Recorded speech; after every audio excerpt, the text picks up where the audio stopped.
જે લોકો આયુર્વેદિક ઔષધિના જે રચયિતા હોય એવા વૈદિક માણાને પૂજજો. વાંસમાંથી જે ધુવાડો નીકળે ને એ પ્રાણવાયુનો નાશ કરે છે. આપણે જે ઓક્સિજન લઈએ ને એ ઓક્સિજનનો કોઈ વિરોધી હોય, ભયંકર કાર્બન ડાયોક્સાઇડ નામનો ઝેરી વાયુ ક્યાંયથી નીકળતો હોય તો એ વાહડામાંથી નીકળે છે, વાંસમાંથી.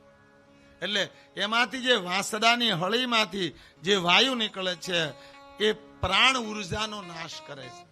તમારા ને મારા બાળકોમાં જે પ્રાણ ઉર્જા છે, જેને આપણે જોશ કહીએ, આત્મવિશ્વાસ કહીએ, નિરોગીતા કહીએ, જે કહો તે, એ આરોગ્ય માટે ઘાતક સાબિત થાય છે. વાંસ